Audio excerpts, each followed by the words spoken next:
The second big reason for inflation is Vladimir Putin.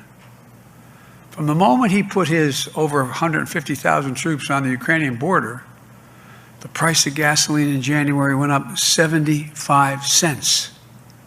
President warning about U.S. petrol or gas price hikes. The decision today is not without cost here at home. Putin's war is already hurting American families at the gas pump. Since Putin began his military buildup on Ukrainian borders, just since then, the price of the gas at the pump in America went up 75 cents. And with this action, it's going to go up further. I'm going to do everything I can to minimize Putin's price hike here at home. Thank you, Jen. We just heard you say again that you think inflation is going to be temporary. We've heard you say that it was going to be temporary since last spring. So how long do you guys think temporary is?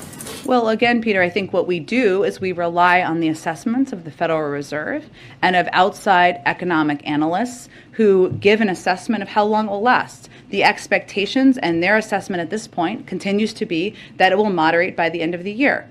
There's also no question that when a foreign dictator invades a foreign country, and when that foreign dictator is the head of a country that is the third largest supplier of oil in the world, that is going to have an impact, and it is. And so to that point, inflation goes up today. The president's statement blames the Putin price hike. Are you guys just going to start blaming Putin for everything until the midterms? Well, we've seen the price of gas go up at least 75 cents since President Putin lined up troops on the border of Ukraine. And last month, the statement didn't mention the Putin price hike. It mentioned inflation because of the pandemic. Why is that?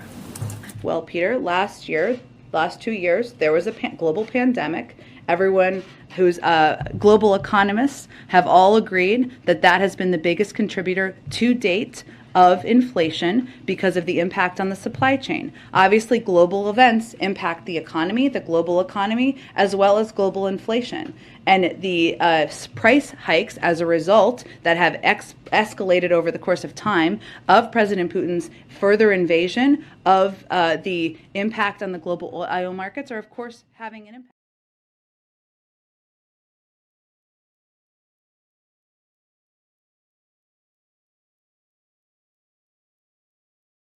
Breaking here just moments ago, brand new numbers on inflation. So let's get straight to CNN chief business correspondent Christine Romans. All right, what do they say, Christine? They say that inflation is accelerating. These are pre-war numbers as well. So many people had thought we'd see a peak in inflation in March, maybe. Well, now we have a war in Russia not captured, a war in Ukraine not captured here. Year over year, 7.9% is the inflation number. That is a 40-year high. Month over month, up 0.8%. That shows that even month to month, inflation is accelerating. It is gas, it is shelter, it is food, groceries, all these things you basically can't live without are rising here. So when you dig into these numbers, you can see just why so many Americans are so sour on the economy on those opinion polls. It's because they're paying more for just about everything. Used cars, look at that, Brianna, up 41%. From last year, gasoline up 38%. And again, these numbers don't capture the big disruption in the economy from Putin's war in Ukraine. We'll continue to watch these numbers.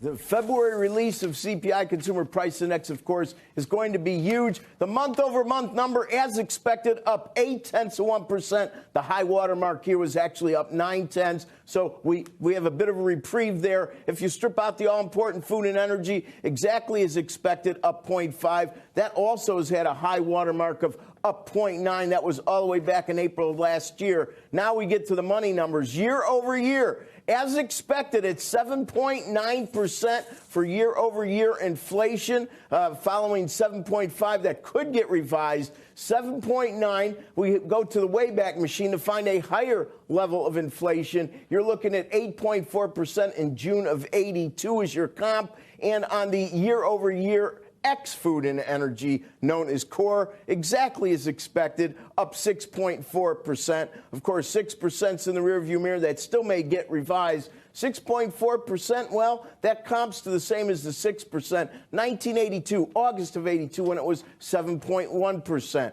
Now, on initial jobless claims, we're expecting a number right around 217,000. Well, 227,000 is the number from a slightly revised 216,000, so it's up 11,000. Remember, the post-COVID low going all the way back into those wild 60s was 188,000. That was back in December, I believe the first week in December. And finally, continuing claims, always a week in arrears. This is February 26.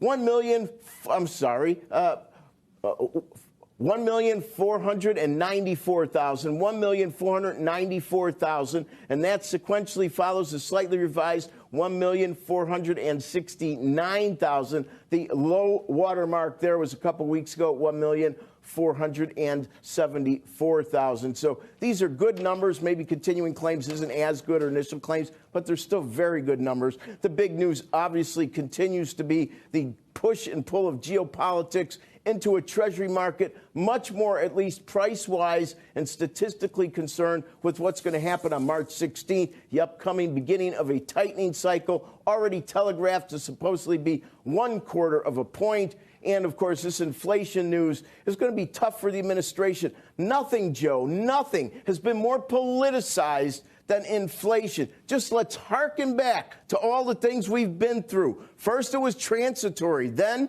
inflation is good. Then we went to corporate greed. Now we're at Putin. Listen, it's probably all the above, but no matter how you slice it, it's all about commodities for the most part. And king commodity is energy. And most people in the United States are reminded of that about what? Every 3 to 4 days when they go fill up their tanks.